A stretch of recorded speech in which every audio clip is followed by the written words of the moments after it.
करवा चौथ के व्रत की कथा प्राचीन प्राचीन काल की बात है। किसी नगर में साहूकार अपनी पत्नी और 7 पुत्र वधू के साथ रहता था। उसकी एक पुत्री था उसकी एक पुत्री थी, उसका नाम करवा था। साहूकार के सातों पुत्र अपनी बहन से बहुत ज़्यादा प्यार करते थे। बिना बहन के भोजन ग्रहण किए वो स्वयं भोजन नहीं खाते थे। एक बार कृष्ण पक्ष की चतुर्थी के दिन करवा चौथ पड़ा और वह व्रत साहूकार की पत्नी, पुत्र, वधू सभी ने रखा। शाम को जब भोजन करने के लिए उसके भाई घर आए और उन्होंने अपनी बहन को कहा कि भोजन कर लो, तो बहन बोली, भैया आज मेरा करवा चौथ का व्रत है, मैं जब तक चांद के दर्शन नहीं कर लेती तब तक जल भी ग्रहण नहीं करूंगी। यह सुनकर भाइयों ने भी भोजन नहीं किया और चंद्रमा निकलने का इंतजार करने लगे। कुछ देर इंतजार करने पर जब चंद्रमा नहीं निकला तो बहन को भूखा प्यासा देखकर उसके भाई ने एक उपाय सूझा। सारे भाई नगर के बाहर गए और एक पेड़ पर आग जला दी और घर में आकर अपनी बहन से कहा, चंद्रमा निकल आया है, चलो दर्शन कर लो, अग्र देकर जल ग्रहण करो। यह बात करवा ने अपनी भाभी को बताई, चांद निकल आया है, चलिए दर्शन कर लीजिए, जल पी लीजिए।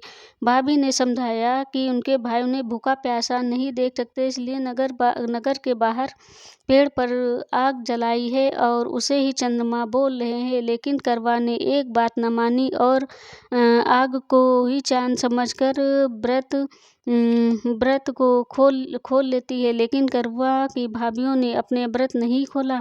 व्रत खोलते ही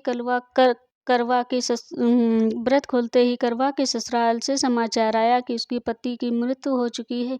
करवा के होश उड़ गए। तभी उसकी बड़ी भाभी ने समझाया, व्रत टूट चुका है, इसी वजह से ऐसा हुआ है। अपनी गलतियों पर करवा को एहसास हुआ। उसने प्रण किया कि वो अपनी पतिव्रता से अपने पति को पुनः जिंदा करेगी और अपने पति देव के अंतिम संस्कार भी नहीं करने दिया।